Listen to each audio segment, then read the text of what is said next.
बांग्लादेश में 5 अगस्त को सत्ता का तख्ता पलट होने के बाद से वहां लगातार हिंसा जारी है। चुन चुन कर हिंदुओं को, हिंदू मंदिरों को, इस्कॉन को, यहाँ तक कि इस्कॉन के पुजारियों को टारगेट किया जा रहा है। बीते 3-4 महीनों से लगातार हिंसा के बीच भारत के फॉरेन सेक्रेटरी विक्रम मिस्री आज यानी सोमवार सुबह 8 बजे बांग्लादेश पहुंचे।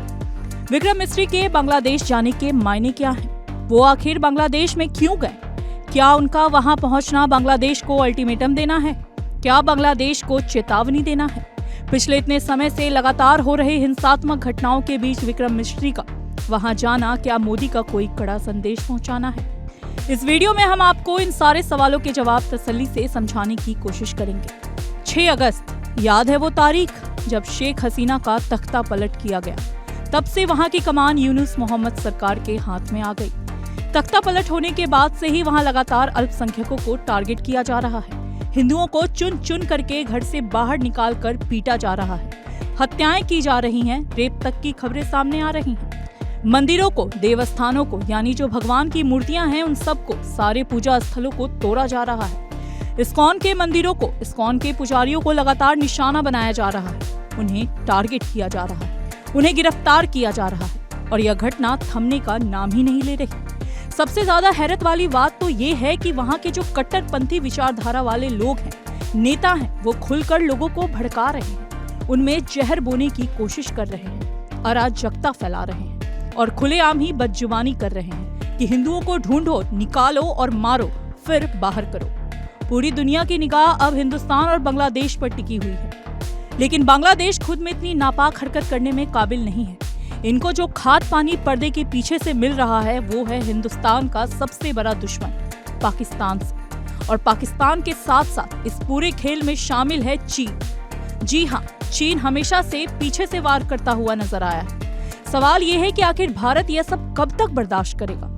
हर चीज की एक इंतहा होती है, सीमा होती है। हालांकि भारत ने जवाब देने की शुरुआत उसी अंदाज में की है जो भारत की तासीर है, जो भारत की पहचान है, रीत है, रिवाज है। आपको वो पल याद होगा जब भगवान श्री कृष्ण हस्तिनापुर पहुंचे थे कौरवों को समझाने, दुर्योधन को समझाने कि पांडवों को उनका हक दे दीजिए शांतिपूर्ण तरीके से, तो लड़ाई टल जाएगी, युद्ध टल जाएगा। किंतु दुर्योधन नहीं माना। अंत में परिणाम क्या हुआ पता है ना?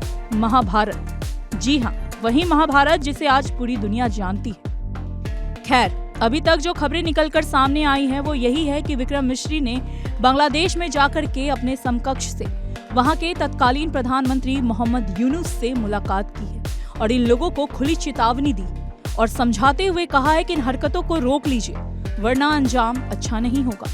भारत ने साफ साफ शब्दों में बांग्लादेश को चेता दिया है कि इस तरह की हिंसात्मक घटनाएं अब बर्दाश्त नहीं की जाएगी, लिहाजा शांति बनाई जाए, अल्पसंख्यकों को सुरक्षा दी जाए, उनके हितों का ध्यान रखा जाए और जो भी बुनियादी गिरफ्तारियां हुई हैं उनको खत्म किया जाए और जितने भी रेडिकल एलिमेंट्स हैं उन पर लगाम लगाई जाए।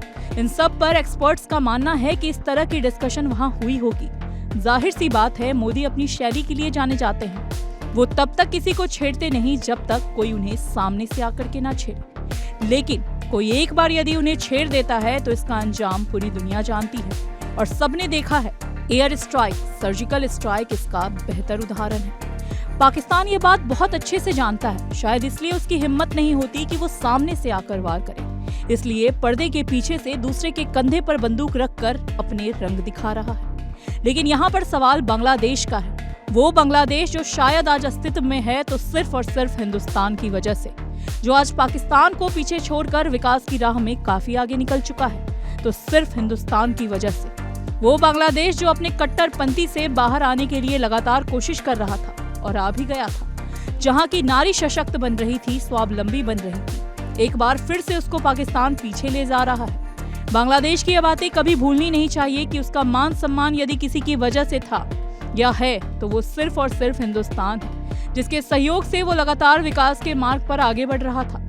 बांग्लादेश को यह समझना होगा कि यदि वो पाकिस्तान के शह पर चलेगा तो उसका हश्र वही होगा जो खुद पाकिस्तान का है और पाकिस्तान की हालत किसी से छिपी या दबी नहीं है। पाकिस्तान अपने यहाँ खुद आतंक की मार झेल रहा है। वह खुद कटोरा लेकर दुनिया में पैसा मांगता चल रहा है, यानी आर्थिक तौर पर वहाँ की हालत कैसी है पता है ना आपको।